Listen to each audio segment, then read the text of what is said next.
Gratitude and regret. Two very different emotions. Different enough that you might even say they are the opposite of each other. What do you think? Has regret ever made it harder for you to experience gratitude? Harder to experience joy? Do you think gratitude can move you further from regret? Do you think gratitude might be the antidote for regret? Welcome to The Grit Show, Growth on Purpose. I'm grateful you found us. We are a community of scrappers who've had the opportunity to demonstrate our grit, and now we're growing together as seekers and thrivers, learning a little each week that brings more joy and ease into our life.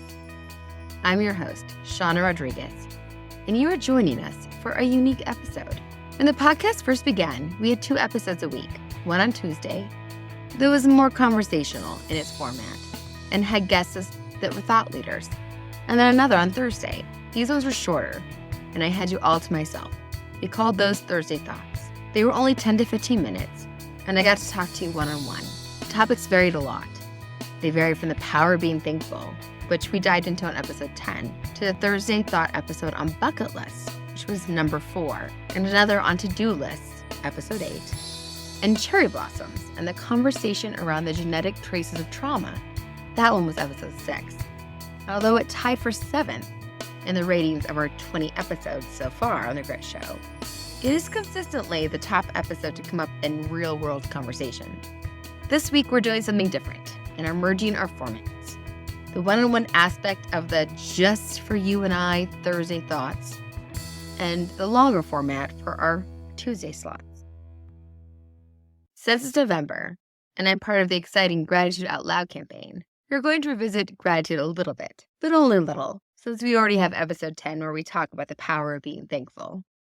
We're also going to spend a little time chatting about resentment and letting go, which I think plays well into it all also. Even in last week's episode on breakthroughs and breathwork with Benedict, there was hints of that came up. You might have noticed. For some of you, we've been chatting pretty regularly for a while now. Others of you, this might be your first introduction to me. Either way, we are going to add to the bits and pieces you might have heard on various episodes, and we are going to do a bio, like we normally do, to introduce our guests on the show. So here you are. This is the bio of Shawna Rodrigues. I'm the city girl next door, a connoisseur of apple cider donuts, the perfect peach, the right balance of vanilla in a London fog. Yes, the drink, not the weather constellation. And beach sand, the perfect density for long walks. In 2020, I realized one of my lifelong dreams and had my first novel published, and was thrilled in 2021 when I became an internationally best-selling author with it. This was after I spent the first decades of my career supporting children, families, and communities in a variety of roles, from therapist to mental health consultant to director of programs, all with nonprofits and public roles in the local, state, and national level. The highlight of all of this was when the Alumni Association at Boston University acknowledged me for my outstanding contributions to the field of social work. That meant a lot. There are many stories on my journey, and you've heard some of them here, and there are still far more to share, believe it or not. But my true calling is podcasting, and the launching of this, The Grit Show, a podcast for the warriors, givers, and doers, with a focus on self-care, growth, and actionable steps that lead you to thrive and make a positive impact on your life. After learning the abysmal fact that only 27% of podcasts are hosted by women, yes, 27%, if you haven't heard that enough, you need to, I set out to develop the Authentic Connections Network for podcasters. It takes the tech and stress out of podcasting and gets the meaningful results to fulfill the goal of 37 by 27. That's kind of our motto. 37% of podcasts hosted by women by 2027. Its official launch is in January, but I've already started working one-on-one with some early adopters, and I'm having an amazing time doing it. I'm an avid traveler, and have visited all 50 of the U.S. states, and have lived in countless communities on both coasts and in the South, covering a total of 7 states. I've gained greatly from the people and experiences I've had in each of these places, and I currently live in Oregon with the love of my life, who is also quite a story, and this is the same state where I was born. I value deep conversations, have immense gratitude for the incredible people in my life, and gain inspiration from the new people I meet and the perspectives that they offer. One of the many reasons I love podcasting. And I truly hope that you take this as an invitation to hop onto Instagram or Facebook and drop me a DM. Tell me a little bit about yourself and to introduce you to me, since this is our time for a one-on-one conversation, and I would love to hear back from you. So, as we launch into this episode, it is November. So do you know what that means? It means a few things. It means that you may start to notice more beards and mustaches, as it is No Shave November, aka Movember, which I was confused by at first.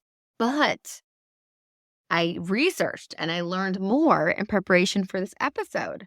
And I was actually slightly embarrassed that I didn't already know that it is about raising funds for men's health and men's health research. Did you know that? It's much more than just facial hair. Like, I knew it was No Shave November, and the Movember thing confused me a bit, but there's more to it. So there's actually an option that they have about moving 60 miles over the month. And the purpose behind that is to do this for the 60 men we lose every hour to suicide, which goes back to our episode when we had Billy Lair on, and he was talking about some of the importance around that. So there's a whole way to support that. We will have that in the show notes. So it is more than just facial hair. It's about men's health. So I was thrilled to actually learn about that. It is also NaNoWriMo, which is often shortened to Nano, which I will elongate because that all probably confused some of you. It is National Novel Writing Month. Nano, National Novel, Rimo Writing Month.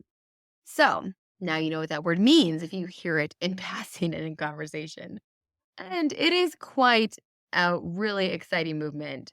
It is actually what got me started writing what later became my debut novel. I started it probably 10 years before I finished it. I wrote the first couple chapters, which again, I did not accomplish NaNoWriMo and write a novel during National Novel Writing Month. But one November, when there was space in my world, which, you know, it's hard to find a November with space in your world sometimes. I found a November with space, and I met with a friend, and he and I would write. And that is how I started my novel that I would later finish over the course of almost probably 10 months that I worked on that novel when I actually finished it. But I started it during National Novel Writing Month, and it is a great opportunity. So that's also something that happens in November. So November is a very big, exciting month, but I will also put a link to that. So if you've ever thought about writing a novel, which who knows, maybe my intro helped inspire you. I've been at a number of writing conferences. Right now I'm in Las Vegas at a writing conference, actually. And I've been surprised and impressed at how many wonderful writers I've met that I have learned have participated in NaNoWriMo at some point in their career. And so it's very inspiring and great to be part of it, even if you don't actually finish your novel like I didn't, but it was part of what got me to start my novel in the first place. So it is a very exciting movement if you're interested in writing. Word to the wise, and I'll put it in the show notes if that tickled your ears somehow. It is also the month where Thanksgiving lands in the US. Our neighbors in Canada have that much earlier in October, which I will muse about later in December. When I was first making my notes for this episode, I was just musing about it. And then I actually, in the interim, had an interview with a guest from Canada. So we talked about it a little bit. But their timing aligns more with the harvest and kind of makes more sense to me. So I've always been confused, though, about our timing as it is connected to the harvest. But I think it actually has to do with the fact there wasn't as much food, is kind of the historical piece in the U.S. with our Thanksgiving holiday. But it'd make more sense to me to have it in October like they do in Canada, so we don't cram it all together. So we're like sliding straight from Thanksgiving into Christmas, and Hanukkah and other holidays kind of fall like all right in there. I always thought it was funny that you'd have Thanksgiving break at college and then you'd barely go back and do your little bit of classes and your final exams. And then you'd be off for the winter break. It was just kind of nuts how they kind of crammed it in next to the final weeks of the year. But I think I'd be confused if they moved it anywhere else. So the U.S. holiday for Thanksgiving, because we do actually have listeners on every continent. An unexpected perk of having a podcast that is actually in the top 10% of all podcasts, right? We do have the fewest downloads from Africa by far. So if you know of a great guest in Africa that I should have on the show, totally send me a note about it so that maybe we can get some more downloads from Africa. It'd be fun to get that number up. Anyways, as I was saying, for people that listen on different continents and may not be familiar with how we do things in the US, our Thanksgiving is very different in meaning for different people. So you can look at the historical Thanksgiving, but to some people, it really is just a day of watching football. That really is it. And I spoke to a friend of mine that I saw just the other day, and for her, she hates the cooking, and it really is. They just have lunch with her and her kids, and they keep it as simple as possible because for her, the food was a stressor. And so they took the food out of it. For other people, it's a wonderful opportunity to spend time with family and to get to see family. And it's a time of year that all the family come together and they love it because it doesn't have the gifts and pressure of other holidays, even though it is all about the food. For other people, they don't like the family aspect of it. And they're super stressed out because it is the holiday where they do become entrenched in getting to see all of their relatives and all of their family. I mean, there's plenty of skits and movies and comedy around Thanksgiving and bringing the family together.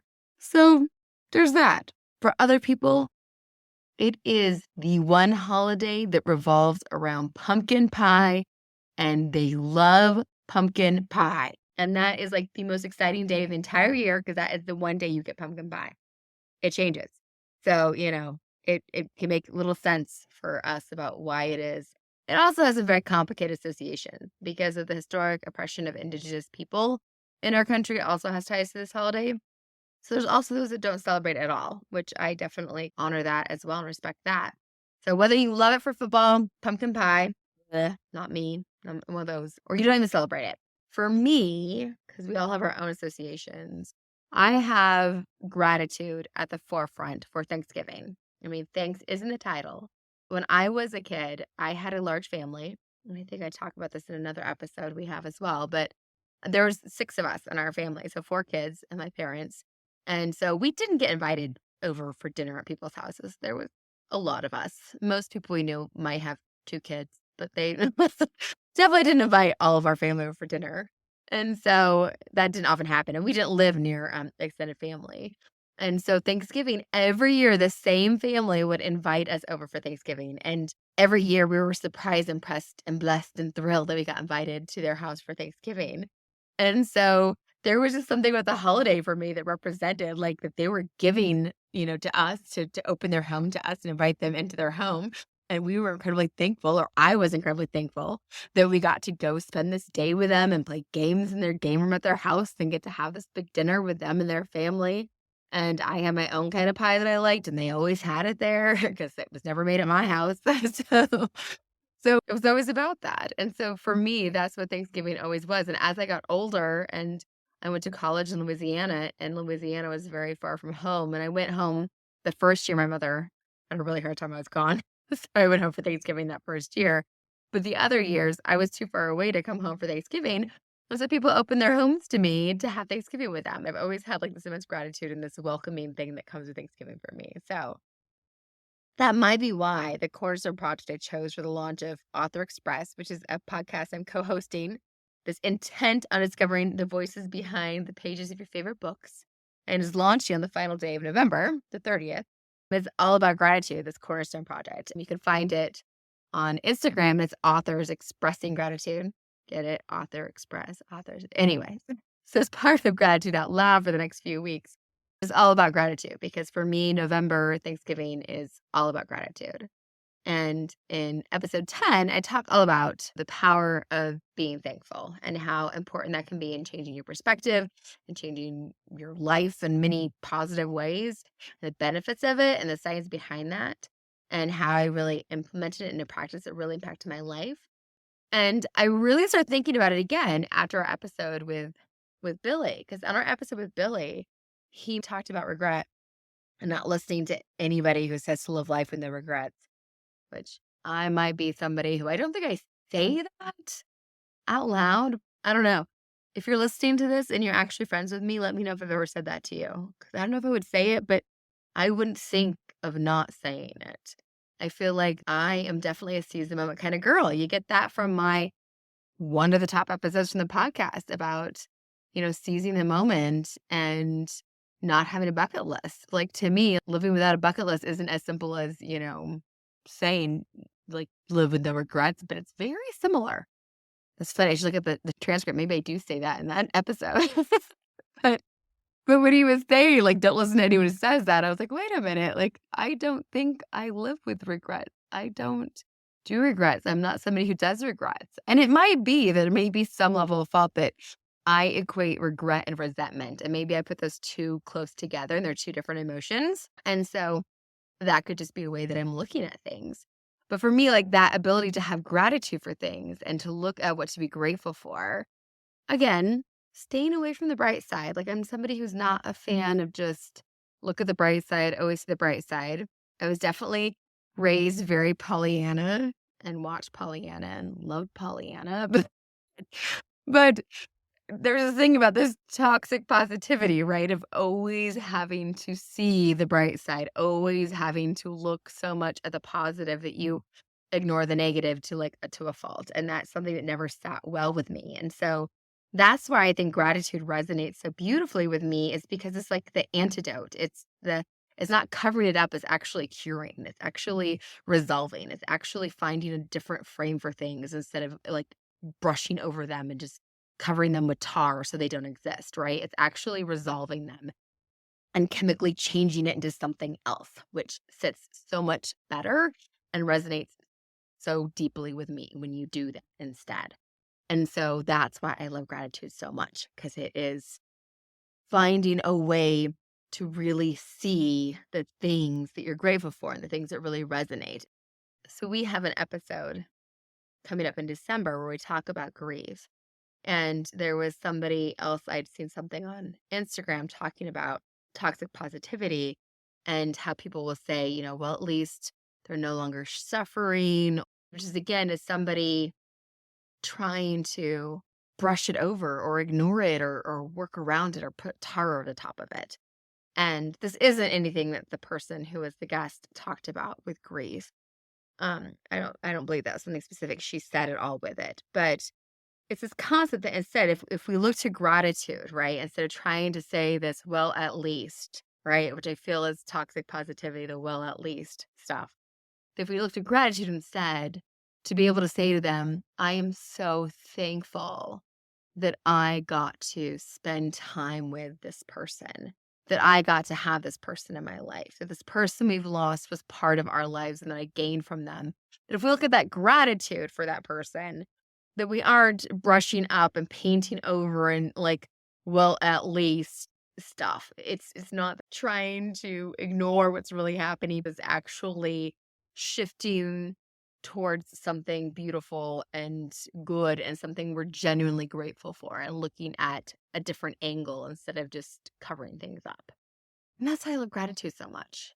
And so when it comes to that resentment place, you know what I mean, of spending time being resentful about something, that instead of being, see, I changed it to resentful just automatically. I think that's why it's that regret and resentment are really close for me. So that is on me. So live life without resentment, I think, is something I can say. And regret is something I maybe need to like look at a little more closely. But instead of looking at things as regret, to look at what you were thankful for about the experience and what you were thankful for about it. So let's do a story connecting gratitude and regret. So there was a relationship I had that on the face, like, I should have let go of sooner. And I think that we're going to talk a little bit more about letting go in this conversation on this episode, because that's been kind of placed on my heart and on my mind as something I've been wrestling with and looking at a little bit more and what I need to let go of to make room for things. And when I look at that relationship that I held on to for too long, and that can be a fact, and yet I don't regret holding on to that relationship for too long. It's a fact. I held on to it for too long, but I don't regret holding on to it for too long. I don't regret that relationship. That relationship is part of why I moved back to Oregon when I did. And when my mom was diagnosed with her first cancer, her breast cancer, I lived in Oregon when that happened because I'd moved back with this relationship that, you know, I stayed in longer than I should have and wasn't the healthiest relationship I was in, but was part of my process and part of my growth. And I'm thankful for the growth and I'm thankful for who I am today. And that's part of me becoming who I am today. And so I don't look at that with regret. I look at the gratitude for the things that I'm grateful that I got out of that. Instead of having a frame of regret, I have a frame of gratitude that I put on things. And I'm very grateful for what I gained because of it. And when I look at where I'm at right now in life, like right now, I have one of the things that I probably would talk about the most, or one of the things that's highest on my list of things that I'm like looking forward to manifest, the next house that my partner and I are going to be living in. And we've actually named it, we're calling it our Arcadia house, which makes it easier for us to manifest it. And we actually don't know where it's going to be, don't know what it's going to be, but we're starting to imagine and prepare and think of the space we want to be in, because the house we're in now is 700 square feet and it's too small. That's not big enough. I need room to have friends over for dinner. I need room to have my art space. I need a closet where I don't have to change out my wardrobe for the seasons because I barely get one season put up and it's time for me to get it back out again. And I travel enough to different climates. I need to have it all in one place. Like, there are things that I need, and my space right now doesn't accommodate for that. And it would be really easy for this to be an area for regret because I purchased my home a handful of years ago, and I was in the process of purchasing it when I actually caught a glimpse of my now fiance after not seeing him for 20 years. And within a month and a half of purchasing it, he and I were together. And within 5 months of purchasing it, he moved in and it was not big enough. It's arguable it wasn't big enough for just me. And I had sold a home that was more than 4 times its size when I purchased this house. So it would seem this would be an easy place to invite in regret when I'm in my space. It's too crammed. There's not enough room in my office to fully unpack. There's furniture we still need to get rid of because I haven't transitioned fully. We moved to a larger place during the pandemic and had tenants that weren't able to pay rent. And so we were paying for our mortgage and our rent at the other place and had to move multiple times. So there's lots of room in this whole story for regret. And that's kind of the point of why I bring it up. I'm really excited for my next home, but I honestly believe, and this is where the letting go comes in, that the house that I had a house that I loved. That is one of the examples on one of my episodes of the beautiful things I was able to manifest in my life, possibly one of my bucket list things, that I bought my dream house. It was everything I could have imagined. I loved that house. It was a place that my entire family, like I said, I have a bigger family, could come for the holiday, and I had a room for everyone to be there. I could cook for everyone. I had a big, beautiful yard. We built a waterfall in my backyard. When I was going through a stressful time, we had this gorgeous waterfall that my dad came and built it for me. And I got to go and enjoy it when I was going through an extremely stressful time in my life. And I got to plant there. I had trees. It was just beautiful. My home, it was in Yakima, Washington. And my home is like forever will be this beautiful, happy place for me. And I'm so grateful I had that house and the magical way it came into being for me when I found it, when I bought it, all of the respite it was for me, the space I had there, my office, everything. It was just magical. And I met incredible people when I was there. It was beautiful. And I held on to it even at a time when I had my partner at the time wanting me just to sell it and let it go because they were scared for our future, and I didn't. And holding on to it brought more good things to me, and it was wonderful. It was all very positive. And then I was actually living in Portland, Oregon, and working in a different town an hour from there, and still holding on to my house and renting out rooms. And it was still this wonderful, beautiful respite for me. And then a big family situation happened, and I was maintaining this home that was in this one location. I was living in a different location. I was hours away supporting family in a different location, and it was all too much. And so that was when I decided I need to sell that home and buy a home where I lived, which necessitated a much smaller home, which is the home I have currently, and all of these shifts. And it was hard. Letting go of that house was really hard. Like, even now, like, you can probably hear my voice. I'm on the verge of tears because it was really hard to let go of that house. But it was so important for me to let go of that house to make room in my life for other things. And the cosmic coincidence of me letting go of that house and the love of my life walking into my life, like, it was like, so, like, I could probably look at the closing date and the date that I saw him again, and they were literally like right next to each other.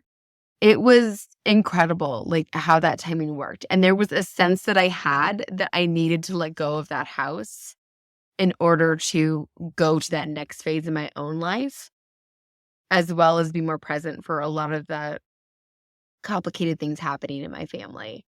And I am so thankful that I did let go of that house, and so thankful that I made that transition and found the love of my life, because he is worth 10 of those houses. Like, he is the most amazing thing. He is home to me no matter where we are, and he is so much more important than a physical building.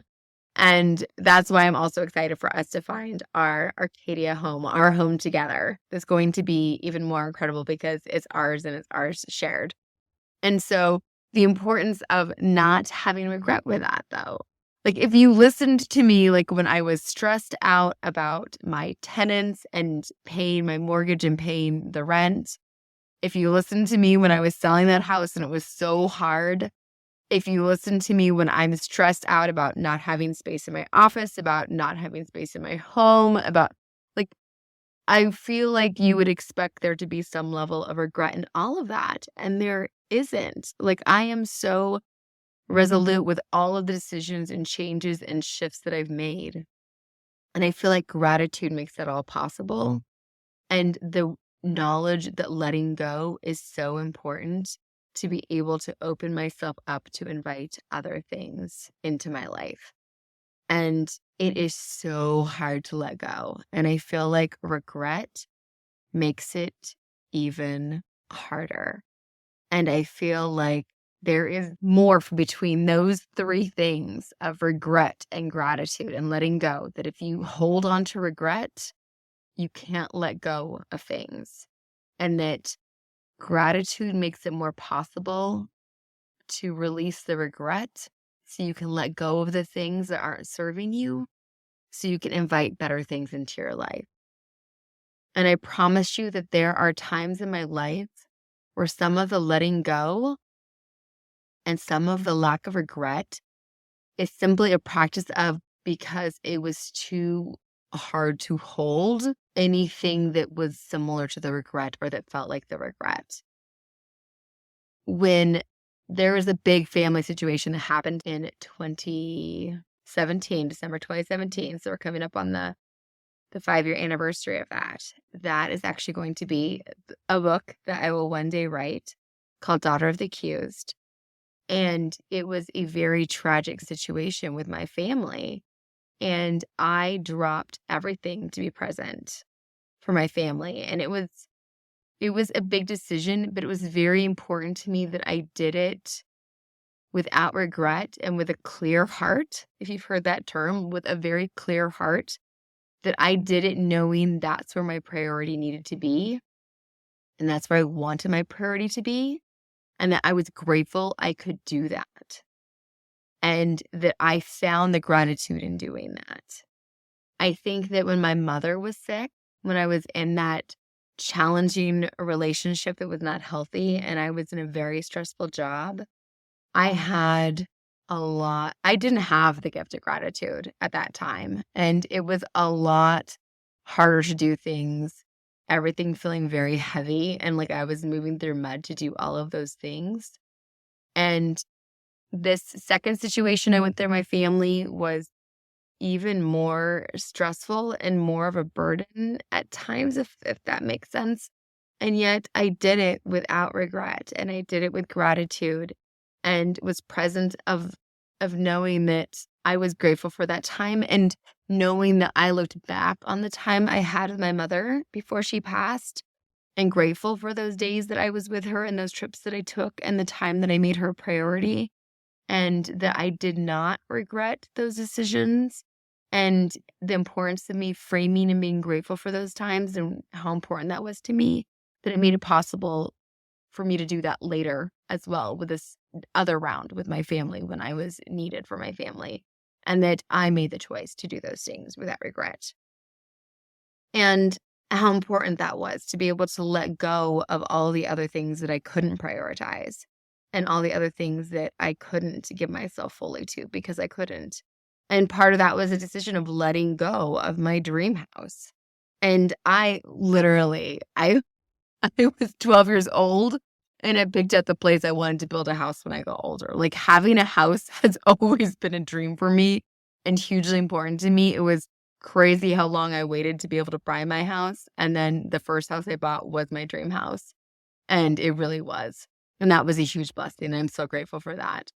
But then giving that up was huge, to give that up and let that go. But it was so important. And it's interesting because I've been feeling very stretched thin, and I just went and traveled to the East Coast and spent time with some very important, valuable people that I care deeply for, and it was so good to see them. And went to 2 different writing events, and I'm at a writing event right now. And my heart and my calling is in podcasting. And it has been very challenging trying to balance all of the things right now.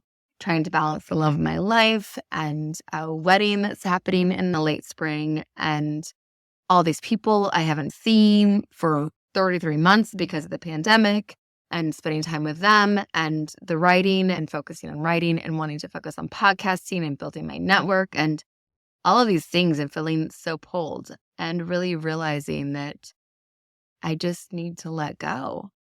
I just need to let go, and I need to let go without regret.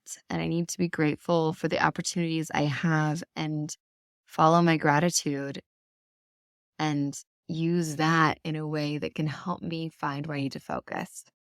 Just like I chose to let go of my house to make space for things that were more important and beautiful things I'm so grateful that came into my life, that I need to clear out some things and let go of some things. And so as I'm doing that and thinking through all of that, I wanted to chat with all of you and give you that opportunity, especially as we get towards the end of the year and you start looking at the things in your life, what you're grateful for, what you want to put more intention and time for, and then think about those things that are bordering on regret and no judgment, because I understand that I have this close association between regret and resentment, and that I have strong associations with regret. So I don't want to put those on you. You need to be where you are with things. But I will say that when I was with a friend back east and they told me that they regret something every day, that just felt so heavy to me. And that just felt like something that I couldn't be in that space. I couldn't have something that was pulling me and having me feel stuck. And so being stuck is not something I want for you. If regret is an emotion that's helping to repel you towards things and helping you make good decisions, then I bless you and hope you can explore that emotion in a way that is bringing good things into your life.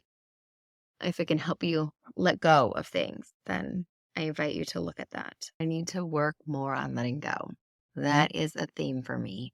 Letting go is not easy for me. In fact, I do distinctly remember realizing that letting go isn't really a verb. Letting go is not an action. It's not some big movement you take, some big thing you do. Letting go was not doing. That concept was hard for me. It was hard for me to recognize that letting go was just that. It was no longer holding on. It was no longer being attached. It was the opposite of doing. It was not doing. It was letting go. Just some things to think about. And just a time for you to look at as we think of our grit wit, as we think about what you can apply as you move into your life and move through your week and walk away from this episode.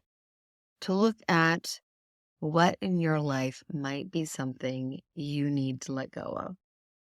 It may not be as big as a house, may not be as big as a part of your career, but even looking at our conversation with Benedict, part of his letting go, part of his whole trip, he let go of a career in IT to move into a helping profession of being a teacher and serving others in that regard. And then it was time he got burnt out, which we have an episode in December about burnout. So you may need to listen to that if that resonates with you also. But then he went on this big trek and this big trip, and he also found love of his life on that trip, right? That was also part of his letting go of those other things and making room in his life for that person and for that life. And he found all those things. So he needs to let go of a lot for that to happen. He let go of his entire life and found he had a whole other life waiting for him on the other side of it. And I think that for me, with the podcasting, with my career, I had a beautiful career. As we noted in the beginning, beautiful career in social work as a mental health consultant, serving children and families, doing organizational stuff at the state and national level with amazing things with young kids and families. I did incredible things I'm proud of. I really enjoyed. They meant a lot to me. And it was time to let go of that. Some things, I had to have some messages, some nudging to finally let go of those things and to move on to that. And I really thought that writing was supposed to be my primary focus. And I need to let go of the writing a little bit because podcasting, this is where I'm supposed to be, my network, and this is my calling. And this is where I need to be. And that's still a part of it. The writing's still part of it. I still have books to write. I still have pieces to do. But right now I need to let go of that piece a little bit so I can focus more on the podcasting and more about where I need to be. And you have to let go of things to make room for these other big things that are coming into your life. So what are some of the things that you might need to let go of? What are things that you're holding on to? Sometimes it's old flames. Sometimes it's entire houses. Sometimes it's a thing that you always thought you might do when you've never done, and you realize it's not meant for you. It doesn't serve you. It's no longer the dream you want. We talk about that a little bit on the bucket list episode, right? We talk about, do you really want to go to New Zealand, or is it that you've always wanted to go to a beach, or is it the person that talked about that is somebody you want to spend time with, or do you want a relationship like you had with that person is what you're actually looking for? Like, what do you need to let go of so you can make room for things in your life? So I'm letting go of things. I'm making room for the Arcadia house with the love of my life. I'm making room for this amazing podcast network where I get to help people launch their podcasts and launch their dreams. And I'm loving it. It's amazing. It is definitely my calling. It definitely lines up with all my skills and all my gifts and my desire to serve and make change happen in the world and talk and connect and get to know people and make an impact. I love it. And writing is incredible, but it doesn't quite do all those things the way I want to. But there's still things left for me to write. There'll come a time and place for that. But right now I need to let go of that and I need to focus on my podcasting. So for you, what are some things? What's nagging at you? If it doesn't come out for you, maybe go back to Parm's episode. Think about some yoga, bringing some things to the yoga mat to find that. Maybe go back to the episode with Benedict and do some breathwork exercises. We have them right there in the episode, time marked in the show notes, so that you can maybe find some of those things you might be holding on to. Maybe gratitude can help you in finding a way to let go of regret and make room in your life for wonderful things. Because I really think it works like that. So as you walk away from this, just start pondering, what's something that you need to let go of? What might that thing be that you need to let go of? What is that one thing that if you let go of it, there would be more space for some of the other things in your life that you want to make room for? And please send me a DM. I would love to hear from you and hear what your thinking is on it. It means a lot to me when I hear from you. That is partly why I'm doing this and why I love it so much. And for my self-care spotlight, I'm going to share with you what I'm doing for my self-care. So right now, I am at a writing conference in Las Vegas, 20 books to 50K, incredible conference. If you are looking to write books and you are wanting to do it independently, this is a great community and this is a great way to do it. So I highly encourage that. But I am being very gentle with myself. They have things available online, and I am trying to make a schedule in a way that I'm able to prioritize the other pieces and letting go of me not being able to be at all the sessions and do all the things while I'm here. So that is my way of doing self-care this week, is that I am not making myself be all the places and do all the things and prioritizing what I need to be focusing on. So that is one way of doing self-care.